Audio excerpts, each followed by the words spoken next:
ജീവധാര ജീവമൊഴി കാൽവരിനാഥന്റെ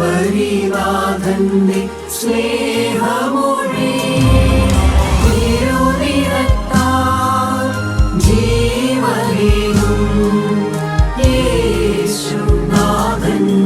ജീവമൊഴി ജീവധാര ജീവധാര ജീവധാര.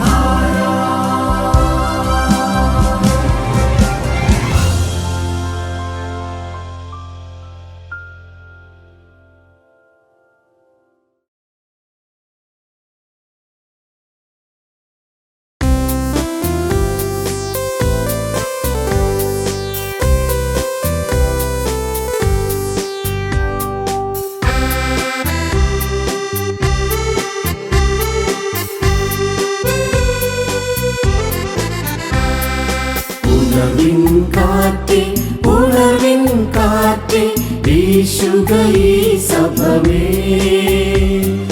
ലോകത്തിൽ ജീവൻ പ്രാപ്യമതാകാൻ വീണ്ടും നിരീക്ഷണമേ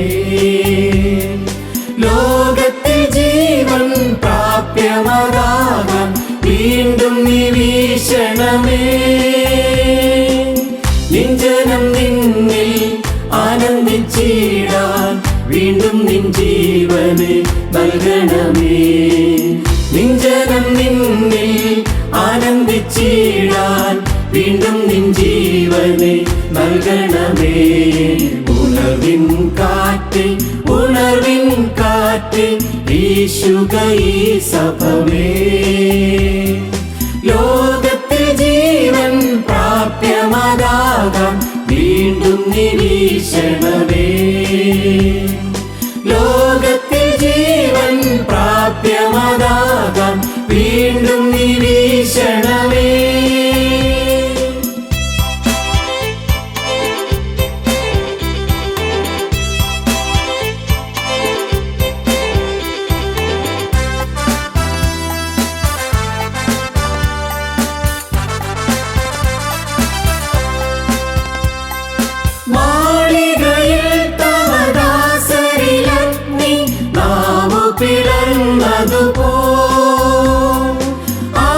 ആത്മവരത്താൽ വൻക്രിയ ചെയ്യാൻ പ്രാപ്തരായി തീർന്നതുപോ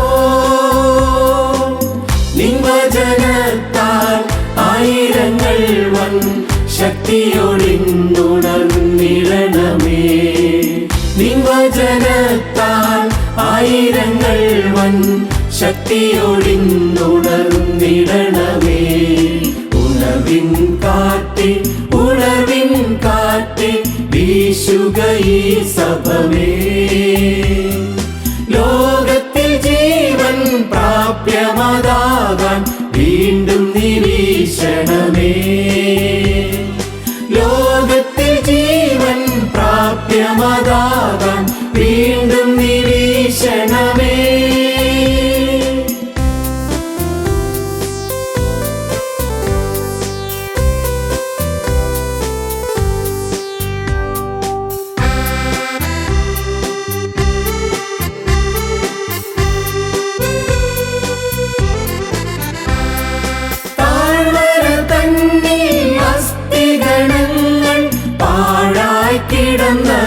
കിടന്നതുപോൽ ആത്മവരൾച്ചയേറ്റിനമേവം ജീവനിലെ പരരേ അസ്ഥികളാക്കാൻ പുഷ്ടി ലഭിക്കാൻ സ്വർഗീയ കാറ്റേ നീ വീശണമേ അസ്ഥികളാക്കാൻ പുഷ്ടി ലഭിക്കാൻ സ്വർഗീയ കാറ്റേ നീ വീശണമേ ഉണർവിൻ കാറ്റേ വീശുക ഈ സഭമേ ലോകത്തിൽ ജീവൻ പ്രാപ്യമതാകാൻ വീണ്ടും നിരീക്ഷണമേ ലോകത്തിൽ ജീവൻ പ്രാപ്യമതാകാൻ വീണ്ടും നിരീക്ഷണമേ.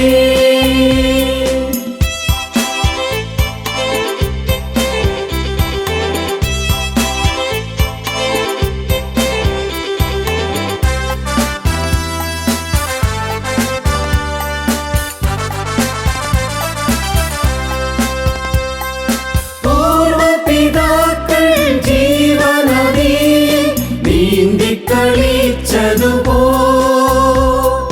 മന്ദത മാറ്റി നല്ലുണർവേകി വൻക്രിയ ചെയ്തിടട്ടെ. ഈ ജലമെങ്ങും ചെല്ലുമിടത്തിൽ പ്രാണികൾ ചലിക്കുമാറാകണമേ.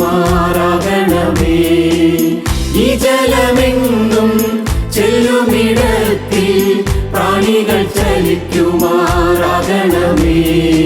ഉണർവിൻ കാറ്റ് ഉണർവിൻ കാറ്റ് വീശുക ഈ സഭമേ.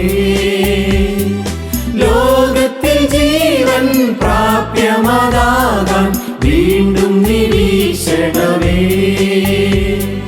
ലോകത്തിൽ ജീവൻ പ്രാപ്യമതാകാൻ വീണ്ടും നിരീക്ഷണമേ.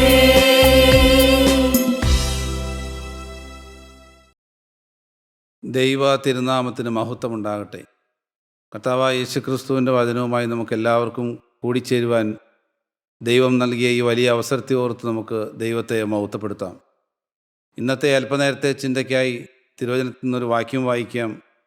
എബ്രായർക്കെഴുതിയ ലേഖനം 10-ാം അധ്യായം 39-ാമത്തെ വാക്യം. നാമോ നാശത്തിലേക്ക് പിന്മാറുന്നവരുടെ കൂട്ടത്തിലല്ല, വിശ്വസിച്ച് ജീവരക്ഷ പ്രാപിക്കുന്നവരുടെ കൂട്ടത്തിലത്രേ ആകുന്നു.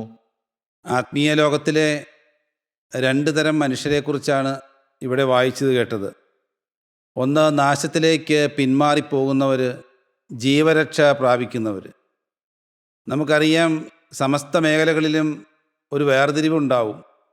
നല്ലതെന്നും ചീത്തയെന്നും, അതുപോലെ തന്നെ നീതിയെന്നും അനീതിയെന്നും, പരിശുദ്ധാത്മാവ് ദുരാത്മാവ്, സത്യം അസത്യം മുതലായ എല്ലാ കാര്യങ്ങളിലും 2 തരത്തിലുള്ളൊരു വേർതിരിവ് നമുക്ക് മനസ്സിലാക്കാവുന്നതാണ്. നമുക്ക് വായിച്ച വേദവാക്യത്തിൽ നമുക്കറിയാം, ആദ്യത്തെ പാർട്ടിൽ ഇല്ലാത്തത് 2-ാമത്തെ പാർട്ടിലുണ്ട്. ഒന്ന്, നാമോ നാശത്തിലേക്ക് പിന്മാറിപ്പോകുന്നവരുടെ കൂട്ടമാണോ? 2, ജീവരക്ഷ പ്രാപിക്കുന്നവരുടെ കൂട്ടം. ജീവരക്ഷ പ്രാപിക്കുന്നവരുടെ കൂട്ടത്തിൽ വിശ്വാസമെന്ന വാക്ക് ചേർത്തിരിക്കുകയാണ്. വിശ്വസിച്ച് ജീവരക്ഷ പ്രാപിക്കണമെന്നാണ് തിരുവചനത്തിലൂടെ നമ്മെ ഓർപ്പിക്കുന്നത്. എന്താണ് വിശ്വാസം? എന്തിനുള്ളതാണ് വിശ്വാസം? ദൈവത്തിലുള്ള അചഞ്ചലമായ വിശ്വാസത്തെക്കുറിച്ചാണ് അവർ പറയുന്നത്. കർത്താവായ യേശുക്രിസ്തു മാത്രമേ രക്ഷിതാവും കർത്താവുമായിട്ട് ഈ ഭൂമിയിലുള്ളൂ എന്ന ഒരു വിശ്വാസമാണ് അതിൻ്റെ അടിസ്ഥാനം. നിത്യനായവൻ ദൈവം മാത്രമാണ് എന്ന ഒരു വിശ്വാസമാണ്. ജീവരക്ഷ പ്രാപിക്കണമെങ്കിൽ കർത്താവായ യേശുക്രിസ്തുവിനെ പിന്തുടരണം എന്ന വിശ്വാസമാണ് നമുക്ക് വേണ്ടത്. ഭൂമിയിൽ മറ്റാരും രക്ഷിക്കുവാൻ നിയുക്തരല്ല. ഭൂമിയിലെ ദേവന്മാരോ വിശുദ്ധന്മാരോ ഒന്നും ഒരു മനുഷ്യനെയും നിത്യതയിലേക്ക് കൈപിടിച്ചുയർത്തി രക്ഷിക്കുവാൻ അവർക്ക് സാധിക്കുകയില്ല. രക്ഷ നൽകുന്നത് കർത്താവായ യേശുക്രിസ്തു മാത്രമാണ്. ആ തിരിച്ചറിവുള്ള ഒരു വിശ്വാസമാണ് നമുക്ക് വരേണ്ടത്. ആദിയില്ലാത്ത ആദിയും അന്തമില്ലാത്ത അന്തവും അവനാണ് പിതാവാൻ ദൈവമെന്ന് പറയുന്നത്. ആ ദൈവം സ്വയംഭൂവാണ്. അവൻ സർവ്വവ്യാപിയാണ്.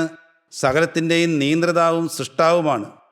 ആ ദൈവത്തെയാണ് നാം ആരാധിക്കേണ്ടത്. ആ ദൈവത്തോടാണ് നാം പ്രാർത്ഥിക്കേണ്ടത്. അവിടെയാണ് വിശ്വാസം വരേണ്ടത്. ആ വിശ്വാസമാകുന്ന ദൈവം ഏതാണെന്ന് തിമോത്തിയോസിന് എഴുതിയ 1-ാമത്തെ ലേഖനം 6-ാം അധ്യായം 15-16 വാക്യങ്ങളിൽ അത് എഴുതിയിട്ടുണ്ട്. ധന്യനായ ഏകാധിപതിയും രാജാതിരാജാവും കർത്താവി കർത്താവും താൻ മാത്രം അമർത്യതയുള്ളവനും അടുത്തുകൂടാത്ത വെളിച്ചത്തിൽ വസിക്കുന്നവനും മനുഷ്യരാരും കാണാത്തവനും കാണുവാൻ കഴിയാത്തവനുമായവൻ. ആ ദൈവത്തോടാണ് നമ്മുടെ വിധേയത്വമുള്ളത്. ആ ദൈവത്തെ പിൻപറ്റി നിൽക്കുമ്പോൾ, അവൻ്റെ പുത്രനായ യേശുക്രിസ്തുവിനെ പിൻപറ്റി നിൽക്കുമ്പോഴാണ് നമുക്ക് ജീവരക്ഷ കിട്ടുന്നത്. ഇന്ന് അനേകർക്കും കർത്താവായ യേശുക്രിസ്തുവിനെ പിൻപറ്റി നിൽക്കാൻ പറ്റുന്നില്ല. അനേകർക്കും ഈ ലോകത്തോട് ചേർന്നുകൊണ്ട്, ഈ ലോകത്തോട് പറ്റുമാനം വെച്ചുകൊണ്ട് ഒരു ഗ്യാതറിങ്സ് സൃഷ്ടിച്ച് ജീവിക്കുകയാണ്. ആത്മീയ ലോകത്തിലെ ഗ്യാതറിങ്സ് എന്ന് ഞാൻ വിളിക്കുന്നു. ഒരു കൂടിവരവുകൾ മാത്രം. ഈ ആത്മീയ ലോകത്ത് അനേകം ഈവൻസുകളാണുള്ളത്. ശബ്ദ വെളിച്ച വിധാനങ്ങളിലെ കീഴിലിരിക്കുന്ന അനേകം ഈവൻസുകൾ. അങ്ങനെ ഈവൻസുകളെല്ലാം സൃഷ്ടിച്ചിട്ട് മനുഷ്യനെ ഈവൻറ്റുകൾക്കുള്ളിലാക്കി നിർത്തിയിരിക്കുകയാണ്, പിടിച്ചു നിർത്തിയിരിക്കുകയാണ്. യേശുക്രിസ്തുവിനോടോ യേശുക്രിസ്തുവിൻ്റെ വചനത്തിനോടോ പറ്റിച്ചേർത്ത് നിൽക്കുന്നതിന് പകരം ഈവൻറ്റുകൾക്കുള്ളിലാക്കി മനുഷ്യനെ നിർത്തിയിരിക്കുകയാണ്. ദൈവത്തെ ഇങ്ങനെയുള്ള ഈവൻ്റുകൾക്കുള്ളിലാക്കി നിർത്തുവാൻ ഒരു മനുഷ്യനും സാധിക്കുകയില്ല. യേശു ക്രിസ്തുവിനെ ഇങ്ങനെയുള്ള പാളയത്തിൽ അടച്ചിടുവാൻ ഒരിക്കലും സാധിക്കുകയില്ല. യേശുവിനെ അന്വേഷിക്കുന്നവൻ പാളയത്തിന് പുറത്തേക്ക് ചെല്ലണം. ദൈവത്തെ അന്വേഷിക്കുന്നവൻ പാളയങ്ങളുടെ പുറത്തേക്ക് ഇറങ്ങിച്ചേരണമെന്നാണ്. നമുക്കത് തിരുവചനത്തിലുണ്ട്. പുറപ്പാട് പുസ്തകം 33-ാം അധ്യായത്തിൻ്റെ 7-ാമത്തെ വാക്യത്തിൽ ഇപ്രകാരമാണ് എഴുതിയിരിക്കുന്നത്: മോശ കൂടാരമെടുത്ത് പാളയത്തിന് പുറത്ത് പാളയത്തിൽ നിന്ന് ദൂരത്തടിച്ചു. അതിന് സമാഗമന കൂടാരമെന്ന് പേരിട്ടു. യഹോവയെ അന്വേഷിക്കുന്നവനെല്ലാം പുറപ്പെട്ട് പാളയത്തിന് പുറത്തുള്ള സമാഗമന കൂടാരത്തിൽ ചെല്ലണമെന്ന്. പാളയത്തിൽ മോശയെ കാണാൻ നിന്നാൽ മതി. മോശയെ കാണുന്നുള്ളവർക്ക് പാളയത്തിൽ തന്നെ നിൽക്കാം. എന്നാൽ പിതാവാം ദൈവത്തെ കാണണമെന്നുള്ളവർക്കും ആരാധിക്കണമെന്നുള്ളവർക്കും പാളയത്തിന് പുറത്തേക്ക് ചെല്ലണം. അവിടെയാണ് ഈ സമാഗമന കൂടാരം എന്നുള്ളത്. ഇത് പഴയ നിയമത്തിലെ കാര്യമാണ്. എന്നാൽ ഒരു പുതിയ നിയമ ക്രൈസ്തവൻ്റെ പാളയം ഏതായിരിക്കും? പുതിയ നിയമ ക്രൈസ്തവൻ്റെ പാളയം എന്ന് പറയുന്നത് സ്വന്തം ഇഷ്ടങ്ങളാണ്. സ്വന്തം ഇഷ്ടങ്ങൾ അഥവാ സ്വയം അഥവാ ഇഗോ, അതിൽ നിന്ന് നാം പുറത്തു കടക്കണമെന്നാണ് പറയുന്നത്. സ്വന്തം ലോകം, ജഡം, ഈ ലോകവും ജഡവും സ്വയവും ഉപേക്ഷിച്ച് എപ്പോൾ പുറത്തു വരുന്നുവോ അപ്പോൾ മാത്രമേ കർത്താവായ യേശുക്രിസ്തുവുമായിട്ടുള്ള ആരാധന സംപ്രാപ്യമാവുകയുള്ളൂ. ദൈവത്തിൻ്റെ മുഖം അന്വേഷിക്കണം. പാളയത്തിൽ നിൽക്കുകയല്ല, പാളയത്തിന് പുറത്ത് കൂടാരത്തിലേക്ക് എന്ന് ദൈവത്തിൻ്റെ മുഖം അന്വേഷിക്കണം. സ്വന്തത്തിൽ നിന്ന് നാം ഇറങ്ങിച്ചെന്ന് ദൈവത്തിൻ്റെ മുഖം അന്വേഷിക്കണം. സഹോദരങ്ങളെ, നാം ദൈവത്തിൻ്റെ താല്പര്യം അന്വേഷിക്കുന്ന ഗണത്തിൽപ്പെട്ടവരാണോ? ദൈവത്തിൻ്റെ ഇഷ്ടം ഈ വിഷയത്തിന്മേൽ എന്താണ്? ഒരു ക്രൈസിസ് വന്നു, നമുക്കൊരു ബുദ്ധിമുട്ട് വന്നു, അപ്പോൾ അതിൽ ദൈവത്തിൻ്റെ താല്പര്യം നാം അന്വേഷിക്കാറുണ്ടോ?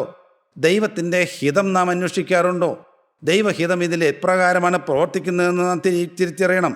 സ്വയത്തിൽ നിന്നുകൊണ്ട് ദൈവത്തിന് പ്രവർത്തിക്കാൻ പറ്റുകയില്ല.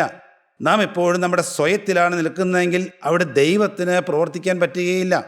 നമുക്കറിയാമല്ലോ, അബ്രഹാമിന് 75 വയസ്സ് പ്രായമായപ്പോൾ അവന് ദൈവത്തിൻ്റെ അരുളപ്പാട് കിട്ടി, നിനക്ക് ഒരു സന്തതിയെ തരുമെന്ന്. സ്വാഭാവികമായും നാം എല്ലാവർക്കും വിചാരം ഉണ്ടാവും, ഒരുപക്ഷെ അത് തൊട്ടടുത്ത വർഷം അല്ലെങ്കിൽ അതിൻ്റെ അടുത്തതിന് പിന്നത്തെ വർഷം 76-ാമത്തെ വയസ്സിലോ 77-ാമത്തെ വയസ്സിലോ അങ്ങനെയൊരു അത്ഭുതം കണ്ടില്ല. അവൻ്റെ ശരീരത്തിൻ്റെ നിർജീവ അവസ്ഥ കൂടിക്കൊണ്ടിരുന്നു. അങ്ങനെ അവന് 99-100 വയസ്സായപ്പോൾ അവൻ്റെ ശരീരത്തിൻ്റെ നിർജീവാവസ്ഥ പൂർണ്ണമായി കാണണം. സാറായുടെ ശരീരത്തിനും ക്ലെയിംസ് ആൻഡ് ജസ്റ്റിഫിക്കേഷൻസും ഒന്നുമില്ലാതെയായി തീർത്തു. ദൈവം അതുവരെയും വെയിറ്റ് ചെയ്തു. ദൈവത്തിൻ്റെ വലിയ നാമം മഹത്വപ്പെടട്ടെ. അവൻ്റെ സ്വയത്തിൽ ഇനി ആർക്കും പ്രശംസിക്കാനില്ല. ശരീരത്തിന്മേലോ ഇരിക്കുന്ന അവസ്ഥയ്ക്ക് ഉള്ളിലോ ആർക്കും ഒന്നും പ്രമോദിക്കാനില്ല. സഹോദരങ്ങളെ, യേശുവിന് പ്രവർത്തിക്കാൻ പറ്റുന്ന അവിടെയാണ്, ആ വാനിഷിംഗ് പോയിന്റിലേക്ക് എത്തുക. ഒരു മനുഷ്യൻ്റെ സ്വയവും ജഡവും ലോകവും എപ്പോൾ ഒരു അസ്തമയ ബിന്ദുവിലേക്ക് എത്തുന്നുവോ അപ്പോൾ മാത്രമേ അവിടെ ആത്മീയം തുടങ്ങുന്നുള്ളൂ. അതിനൊരു വാനിഷിംഗ് പോയിന്റ് എന്നാണ് ഞാൻ പറയുന്നത്. ഒരു മനുഷ്യൻ്റെ സ്വയവും ജഡവും അസ്തമയ ബിന്ദുവിലേക്ക് എത്തുക എന്നുള്ളത്, അത് എത്തിക്കഴിയുമ്പോഴാണ് ദൈവത്തിന് പ്രവർത്തിക്കാൻ പറ്റുന്നത്. ദൈവത്തിൻ്റെ മുഖം അന്വേഷിക്കുന്ന മനുഷ്യന് ഉത്തരം നൽകുന്നത് അവിടെയാണ്. ജീവരക്ഷ ആരംഭിക്കുന്നത് അവിടെയാണ്. ദൈവം നമുക്ക് ദാനമായി തരുന്ന ജീവരക്ഷയുടെ വിശ്വാസം ആർജിക്കുന്നത് അവിടെയാണ്. ജീവരക്ഷ പ്രാപിക്കുന്നതിന് യേശുവിൻ്റെ മുഖം അന്വേഷിക്കുമ്പോഴാണ്. എന്നാൽ പിന്മാറ്റം എവിടെയാണ്? പിന്മാറ്റം എന്നത് ആത്മാവിലാണ് വരുന്നത്. ആരെങ്കിലും കൂട്ടായ്മ വിട്ടു പോകുന്നതിനെയല്ല പിന്മാറ്റം എന്ന് പറയുന്നത്. ഒരു മനുഷ്യൻ ആത്മാവിൽ വീണു പോകുന്നതിനെയാണ് പിന്മാറ്റം എന്ന് പറയുന്നത്. ദൈവജനത്തെ വിട്ട് ലോകത്തിലേക്ക് പിന്മാറിപ്പോവുക. ദേമാസ് ഒരിക്കൽ ലോകത്തെ സ്നേഹിച്ച് തെസലോനിക്കയിലേക്ക് പോയി. ഹുമനിയോസും അലക്സണ്ടറും ദൈവസ്നേഹത്തിൽ നിന്ന് അകന്നുപോയി. അവരുടെ വിശ്വാസക്കപ്പൽ തകർന്നുപോയി എന്ന് തിമോത്തിയോസിന് എഴുതിയ 1-ാമത്തെ ലേഖനം 1-ാം അധ്യായം 19-ാം വാക്യത്തിലാണ്. ലോകസ്നേഹം കടന്നു വന്നപ്പോൾ വിശ്വാസത്തിൻ്റെ കപ്പൽ തകർന്നുപോയി. സഹോദരങ്ങളെ, പരിശുദ്ധാത്മാവിൽ നമുക്ക് രസിക്കാൻ പറ്റുന്നുണ്ടോ? പരിശുദ്ധാത്മാവിനോട് ചേർന്ന് നിന്നുകൊണ്ട് വിശ്വാസക്കപ്പലിൽ നമുക്ക് ദൃഢമായി വിശ്വസിക്കാൻ പറ്റുന്നുണ്ടോ? യേശുവിനെ പിൻപറ്റി ജീവിക്കാൻ പറ്റുന്നുണ്ടോ? കർത്താവേ, എന്നെ നിയന്ത്രിക്കുവാൻ നിൻ്റെ പരിശുദ്ധാത്മാവിനെ എന്നിലേക്ക് അയക്കണമേ എന്ന് നാം പ്രാർത്ഥിക്കാറുണ്ടോ? നമ്മുടെ നിലവിളികൾ വിശ്വാസപൂർണമായ നിലവിളികളാണോ? അനേകർ ഇന്ന് പിന്മാറ്റത്തിലേക്ക് പോവുകയാണ്. അനേകം ജനങ്ങൾ പിന്മാറ്റത്തിലേക്ക് പോകുന്നു. കർത്താവായ യേശുക്രിസ്തുവിൻ്റെ ശിഷ്യന്മാർ പോലും ഒരിക്കൽ പിന്മാറ്റത്തിലായിപ്പോയി. നമുക്കറിയാം, കർത്താവ് പറഞ്ഞു, ഞാൻ ജീവൻ്റെ അപ്പമാണെന്ന് പറയുന്നു. അതിനുശേഷം വീണ്ടും കർത്താവ് പറഞ്ഞു, ഞാൻ സ്വർഗത്തിൽ നിന്നിറങ്ങി വരുന്ന അപ്പമാകുന്നു എന്ന് പറഞ്ഞു. യോഹന്നാന്റെ സുവിശേഷം 6-ാം അധ്യായത്തിലാണ്. കർത്താവ് വീണ്ടും പറഞ്ഞു, എൻ്റെ ശരീരം ഭക്ഷിക്കുകയും എൻ്റെ രക്തം കുടിക്കുകയും ചെയ്യുന്നവന് നിത്യജീവനുണ്ടെന്ന് പറഞ്ഞു. ഇതെല്ലാം കേട്ടപ്പോൾ ഇവിടെ ആളുകൾക്ക്, ശിഷ്യന്മാർക്കും വിശ്വസിക്കാൻ പറ്റിയില്ല. അവർ പറഞ്ഞു, ഇത് കഠിനവാക്കാണ്. എങ്ങനെ ഒരു മനുഷ്യൻ്റെ ശരീരം ഭക്ഷിക്കുകയും രക്തം പാനം ചെയ്യുകയും ചെയ്യണം? ഇത് കഠിനവാക്കാണ്. അത് ആത്മാവും ജീവനുമാണെന്ന് കർത്താവ് പറയുന്നവർക്ക് മനസ്സിലായില്ല. എന്നാൽ അവർ കഠിനവാക്കെന്ന് പറഞ്ഞുകൊണ്ട് യേശുവിനെ വിട്ട് പിൻവാങ്ങിപ്പോയി, പിന്മാറ്റത്തിലേക്കായി പോവുകയാണ്.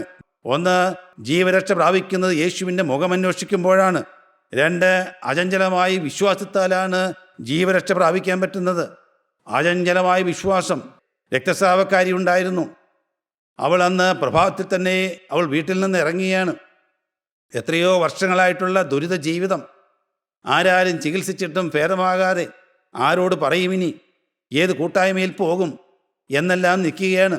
എന്നാൽ അവൾ യേശുവിൻ്റെ വാർത്ത കേട്ടുകൊണ്ടാണ് ഇരുന്നത്. അവൾ അന്ന് പറഞ്ഞു, ഇന്ന് ഞാൻ എൻ്റെ നാഥനും കർത്താവായ യേശു ക്രിസ്തുവിനെ തൊടുമെന്ന്. സഹോദരങ്ങളെ, നമ്മുടെ ജീവിതത്തിൽ നാം പ്രഭാതത്തിൽ ആരംഭിക്കുമ്പോൾ എൻ്റെ യേശുവിനെ ഞാൻ ഇന്ന് തൊടുമെന്നൊരു വിശ്വാസം നിങ്ങൾക്ക് വരുന്നുണ്ടോ? ഇന്ന് ഞാൻ എൻ്റെ ജീവിത രീതികളിലും എൻ്റെ പണിയെടുക്കുന്ന സ്ഥലത്തും ഞാൻ പ്രാർത്ഥിക്കുമ്പോഴും ഞാൻ ആരാധിക്കുമ്പോഴും അല്ല, ഞാൻ മറ്റുള്ളവരുമായി സംസാരിക്കുമ്പോഴും ഈ ലോകത്തിൽ ഞാൻ എൻ്റെ അഫയേഴ്സുമായിട്ട് ഇടപെടുമ്പോഴും ഞാൻ എൻ്റെ യേശുവിനെ തൊട്ടുകൊണ്ടാണ് നിൽക്കുന്നത്. എൻ്റെ ചാരത്ത് യേശു ഉണ്ടെന്ന് നാം വിശ്വസിക്കുന്നുണ്ടോ? അങ്ങനെ ഒരു വിശ്വാസത്തിലേക്ക് നമുക്ക് വരാൻ പറ്റുന്നുണ്ടോ? അന്ന് രക്തസ്രാവക്കാരി വിശ്വാസത്തോടു കൂടി പോയി തൊടുകയാണ് ഉണ്ടായത്. അവളുടേത് അബ്സല്യൂട്ട് ഫെയ്ത്ത് ആണെന്ന് പറയും ഞാൻ.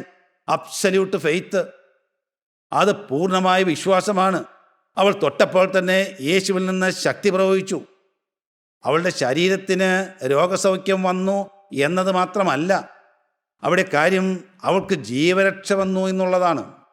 ശരീരത്തിന് അവൾക്ക് സൗഖ്യം വന്നതോടൊപ്പം തന്നെ ജീവരക്ഷയും കൂടി വന്നു. വിശ്വസിച്ചാൽ ജീവരക്ഷ വരികയാണ്. അവളുടെ അബ്സല്യൂട്ട് ഫെയ്ത്തിൽ മുഖേന, ആ വിശ്വാസത്തിൻ്റെ പുറത്ത് അവൾക്ക് ജീവരക്ഷ വരികയാണ്. ശരീരത്തോടൊപ്പം തന്നെ ആത്മാവിനും കൂടി രക്ഷ വരികയാണ്. ശതാധിപനിൽ കണ്ടത് അസ്റ്റോണിഷിംഗ് ഫെയ്ത്ത് ആയിരുന്നു. അതായത് ആശ്ചര്യപ്പെടുത്തുന്ന വിശ്വാസം.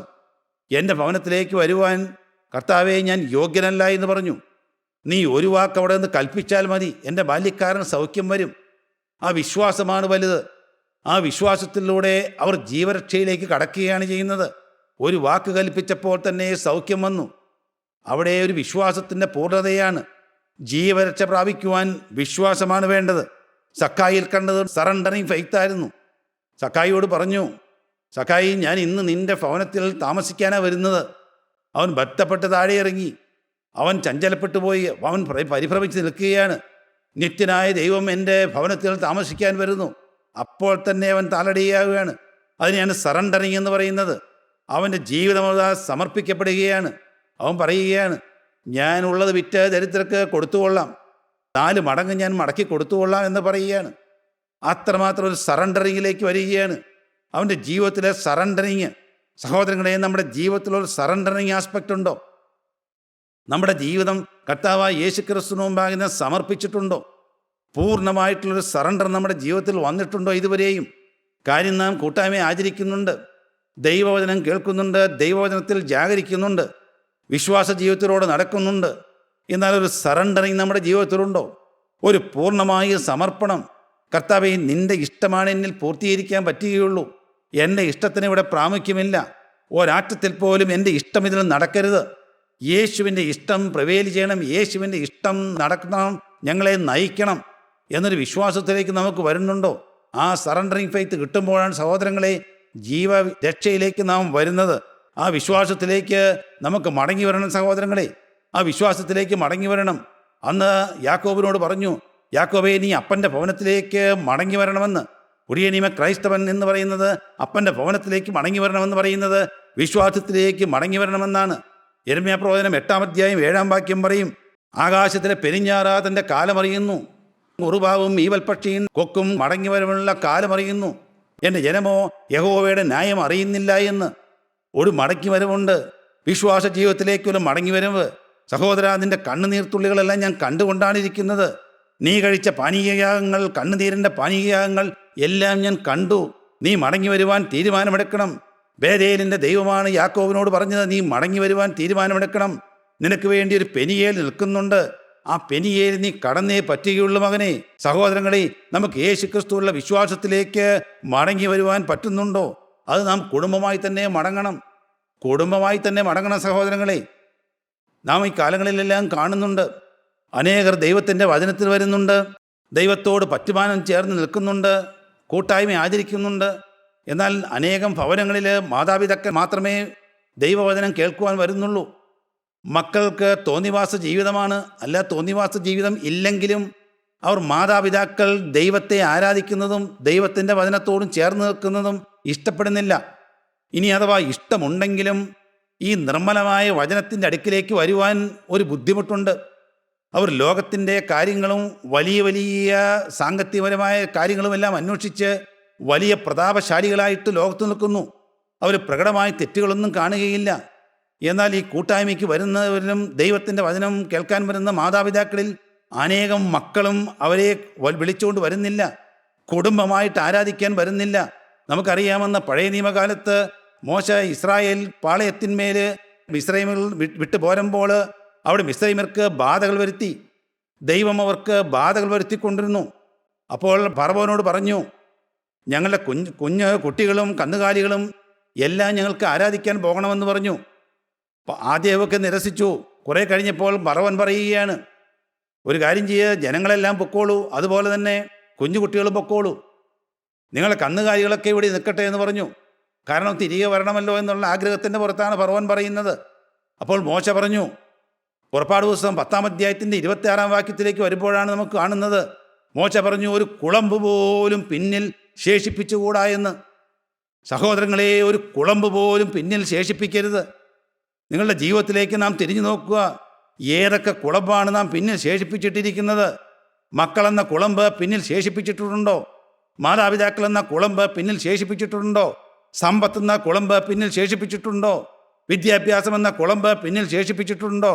വലിയ പ്രഫിക്സും സഫിക്സും വെച്ച ഡിഗ്രികൾ പിന്നിൽ ശേഷിപ്പിച്ചിട്ടുണ്ടോ? കർത്താവ് പറയുകയാണ്, മകനെ, ഒരു കുളമ്പ് പോലും പിന്നിൽ ശേഷിപ്പിക്കരുതെന്ന്. മോശയുടെ ദൃഢനിശ്ചയമായിരുന്നു. അതിനു പുറത്ത് ഒരു കുളമ്പ് പോലും പിന്നിൽ ശേഷിപ്പിച്ചില്ല. സഹോദരങ്ങളെ, കുടുംബമായി നാം ആരാധിക്കണം.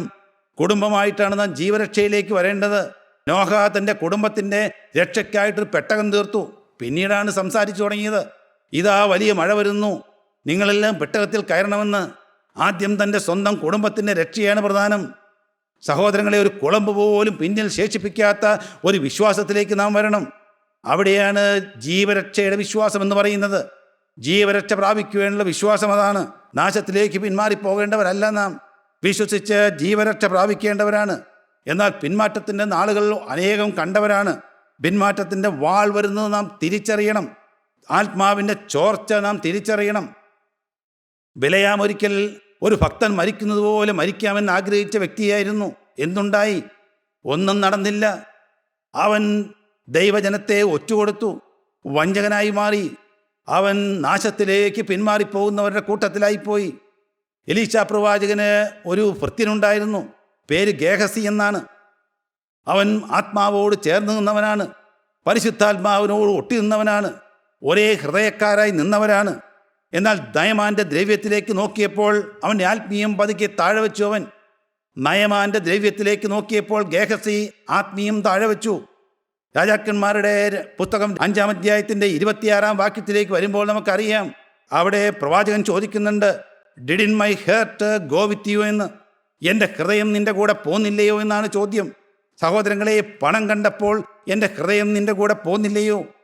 പാപം ചെയ്യുവാൻ കൈ നീട്ടിയപ്പോൾ, പാപം ചെയ്യുവാൻ മനസ്സ് വന്നപ്പോൾ, സഹോദര, എൻ്റെ ഹൃദയം നിൻ്റെ കൂടെ പോന്നില്ലയോ എന്നാണ് ചോദ്യം. മറ്റുള്ളവരെ വിധിക്കുമ്പോൾ എൻ്റെ ഹൃദയം നിൻ്റെ കൂടെ പോന്നില്ലായിരുന്നോ?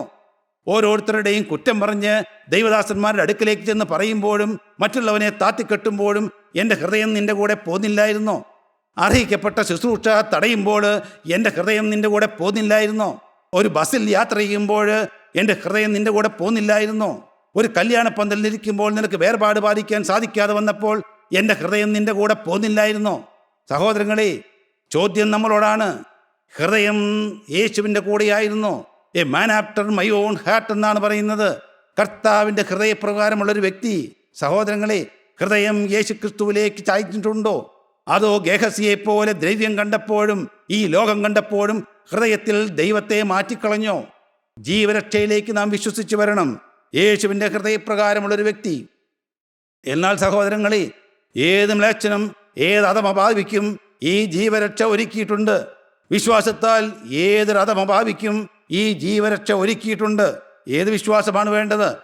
വായിക്കാം ഇബ്രായർക്കെഴുതിയ ലേഖനം 11 അധ്യായത്തിൻ്റെ 31 വാക്യം. വിശ്വാസത്താൽ രാഹാബെന്ന വേശ്യ ഒറ്റുകാരെ സമാധാനത്തോടെ കൈക്കൊണ്ടു അവിശ്വാസികളോടുകൂടെ നശിക്കാതിരുന്നു. യോശുവ ശിത്തീമിൽ നിന്ന് 2 പേരെ അയച്ചു. എരിഹോ പട്ടണവും ഒറ്റുനോക്കിയിട്ട് വരാൻ പറഞ്ഞ് അവർ പോകുകയായിരുന്നു. അവർ ഒരു അസന്മാർഗ ജീവിതം നയിച്ചുകൊണ്ടിരിക്കുന്ന റാഹാബ് എന്ന ഒരു സ്ത്രീയുടെ അടുക്കൽ ചെന്ന് പാർക്കേണ്ടതായിട്ട് വന്നു. എന്നാൽ അവൾ തിരിച്ചറിഞ്ഞു, ഇത് ദൈവ പ്രതിപുരുഷന്മാരാണ് വന്നിരിക്കുന്നത്, ദൈവജനത്തിൽ നിന്ന് അയക്കപ്പെട്ടവരാണ്, ദൈവത്തിൻ്റെ വചനം മുഴങ്ങുന്ന രംഗത്തുനിന്ന് അയക്കപ്പെട്ടവരാണിവർ. അവരെ സമാധാനത്തോടെ കൈക്കൊണ്ടു. ഈ ജനമാണ് രക്ഷയുടെ പ്രതീകമെന്ന് മനസ്സിലാക്കി. ഈ ജനത്തോട് ചേർന്ന് നിന്നാൽ ജീവരക്ഷയുണ്ടെന്ന് മനസ്സിലാക്കി. അവൾ അവരെ സമാധാനത്തോടെ കൈക്കൊണ്ടു, അവരെ ഒളിപ്പിച്ചു. എരിഹോ രാജാവിൻ്റെ ആളുകളെല്ലാം വന്ന് ചോദിച്ചപ്പോൾ അവരെ പരിരക്ഷിക്കാൻ വേണ്ടി പ്രവർത്തിച്ചു. അവർ തിരികെ പോകുമ്പോൾ അവൾ പറഞ്ഞു, ഞങ്ങളെ കൂടി രക്ഷിക്കണമെന്ന്. ആ ദാസന്മാർ അത് കേട്ടു. ഞങ്ങൾ മടങ്ങി വരുമ്പോൾ, ഞങ്ങൾ യുദ്ധം ചെയ്ത് വരുമ്പോൾ നിന്നെയും നിന്റെ ചാർച്ചക്കാരെയും നിന്റെ കുടുംബത്തെയും കുടുംബം ഒന്നടങ്കം ജീവരക്ഷയിലേക്ക് കൊണ്ടുവരുമെന്നവർ വാഗ്ദത്തം കൊടുത്തു. അതിനൊരു അടയാളം അവർ കൊടുത്തു. അവർ കൊടുത്ത ചുവപ്പ് ചരട് അവളോട് കിളിവാതിൽക്കൽ കെട്ടാൻ പറഞ്ഞു. അങ്ങനെ അവൾ വിശ്വസിച്ച് ജീവരക്ഷ പ്രാപിക്കുകയാണ്. അവർ കൊടുത്ത ഒരു ചുവപ്പ് ചരട് അവൾ കിളിവാതിൽക്കൽ കെട്ടി രക്ഷപ്പെട്ടു. നമുക്ക് ആ ചുവപ്പ് ചരട് തന്നിട്ടുണ്ട്. 2025 വർഷങ്ങൾക്ക് മുമ്പ് ഗോകുൽത്തായിൽ വെച്ച് ഒരു ചുവപ്പ് ചരട് നമുക്ക് തന്നിട്ടുണ്ട്. ദൈവത്തിൻ്റെ വലിയ നാമം മഹത്വപ്പെടട്ടെ.